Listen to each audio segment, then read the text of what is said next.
జాతీయవాద జర్నలిజానికి అసలైన వేదిక నేషనలిస్ట్ హబ్ ని సబ్స్క్రైబ్ చేసుకోండి. నోటిఫికేషన్స్ కోసం బెల్ ఐకాన్ పై క్లిక్ చేయండి. నమస్తే, వెల్కమ్ టు NHTV. మంచి కోసం ఉపయోగిస్తే సోషల్ మీడియాను మించిన సాధనం అంటూ ఏదీ లేదు. కానీ కొందరు సోషల్ మీడియా ద్వారా ఇతరులని ఇబ్బందులకి గురిచేయటమే పనిగా పెట్టుకుని బతుకుతున్నారు. వ్యక్తులు వ్యవస్థల మీద అసత్య ప్రచారాలను చేయటానికి సోషల్ మీడియాను వాడుకునేవారు కొందరైతే, డీప్ ఫేక్ వీడియోలతో ఎవరినైనా సరే మానసికంగా హింసించాలని అనుకునే వ్యక్తులు మరికొందరు. ఇక మోసపూరిత లింకులను ఇస్తూ డబ్బులు లాగేసుకుందామనే కేటుగాళ్లు మరోవైపు. ఇలాంటి వాటి వలన ప్రజలు తీవ్రంగా నష్టపోతున్నారు. ఇంటర్నెట్ ఆన్ చేస్తే ఏమవుతుందా అని భయపడేవారు మరికొందరు. ఇకపై ఈ కుట్రలకి పాల్పడుతున్న వ్యక్తులని, సంస్థలని దారికి తీసుకొచ్చేందుకు కేంద్ర ప్రభుత్వం డిజిటల్ ఇండియా బిల్లుని ప్రవేశపెట్టబోతోంది. ఈ ప్రతిపాదిత చట్టం డిజిటల్ గవర్నెన్స్, సైబర్ సెక్యూరిటీ విషయంలో దేశంలో నిబంధనలను మరింత కఠినతరం చేయనుంది. ప్రస్తుత ప్రభుత్వం డిజిటల్ ఇండియా బిల్లు రూపకల్పనపై కసరత్తు చేస్తోంది. రానున్న పార్లమెంట్ సమావేశాల్లోనే ఈ బిల్లును ప్రవేశపెట్టే అవకాశం ఉంది. ముందుగా ఈ బిల్లుపై అన్ని పార్టీల నుంచి ఏకాభిప్రాయం పొందేందుకు కేంద్రం ప్రయత్నిస్తోంది.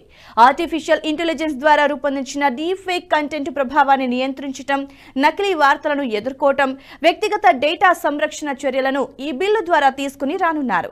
ప్రజల విశ్వాసం, వ్యక్తిగత గోప్యత రెండింటినీ కాపాడటమే ప్రభుత్వం యొక్క లక్ష్యం. ఆన్లైన్ లో ఎన్నో ముప్పులు ఎదుర్కొంటున్న ఈ కాలంలో సురక్షితమైన, పారదర్శకమైన డిజిటల్ వాతావరణాన్ని పెంపొందించే దిశగా కేంద్ర ప్రభుత్వం కీలక అడుగులు వేయనుంది.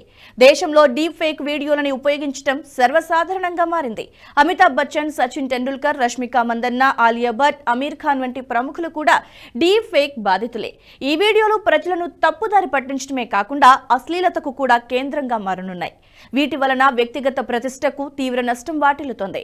డీప్ ఫేక్లని ఎంతో సులభంగా తయారు చేసే అవకాశం ఉండటంతో అమాయకులు కూడా బలయ్యే ప్రమాదం పొంచి ఉంది. AI ద్వారా తయారయ్యే నకిలీ కంటెంట్లను నియంత్రించాలని కొత్త డిజిటల్ ఇండియా బిల్ ద్వారా ప్రభుత్వం లక్ష్యంగా పెట్టుకుంది. నకిలీ వార్తలను వ్యాప్తి చేసే వారిపై చర్యలు తీసుకోవడానికి యూట్యూబ్, X, Facebook వంటి సోషల్ మీడియా ప్లాట్ఫామ్లకు కూడా ప్రభుత్వం ఈ హెచ్చరికలు జారీ చేయవచ్చు. డిజిటల్ ఇండియా బిల్ 11 రకాల కంటెంట్లను నిషేధిస్తోందని ఇప్పటికే కేంద్ర ప్రభుత్వం తెలిపింది. పోర్న్ కంటెంట్, పిల్లలకు హాని కలిగించే కంటెంట్, మతపరమైన ఉద్రిక్తతలు, పేటెంట్ ఉల్లంఘన, తప్పుదారి పట్టించే కంటెంట్, భారతదేశ ఐక్యత, సమగ్రతకు విఘాతం కలిగించే కంటెంట్, కంప్యూటర్ మాల్వేర్, చట్ట విరుద్ధమైన, నిషేధిత ఆన్లైన్ గేమ్స్ వంటి కంటెంట్లను నిషేధిస్తోంది. ఇలాంటి కంటెంట్లను వ్యాప్తి చేసే ప్లాట్ఫారంలపై చర్యలు తీసుకునేందుకు ప్రభుత్వానికి ఈ బిల్లు అవకాశం కల్పిస్తోంది. వచ్చే పార్లమెంటు సమావేశాల్లో ఈ బిల్లును ప్రవేశపెట్టే అవకాశం ఉంది. 18వ లోక్సభ మొదటి సెషన్ జూన్ 24న ప్రారంభమై జూలై 3 వరకు కొనసాగుతోంది. దీని తర్వాత వర్షాకాల సమావేశాలు జూలై 22న ప్రారంభమై ఆగస్టు 9న ముగుస్తాయి. ఈ సమయంలోనే డిజిటల్ ఇండియా బిల్లును ఆమోదించేలా చేయాలని కేంద్ర ప్రభుత్వం భావిస్తోంది.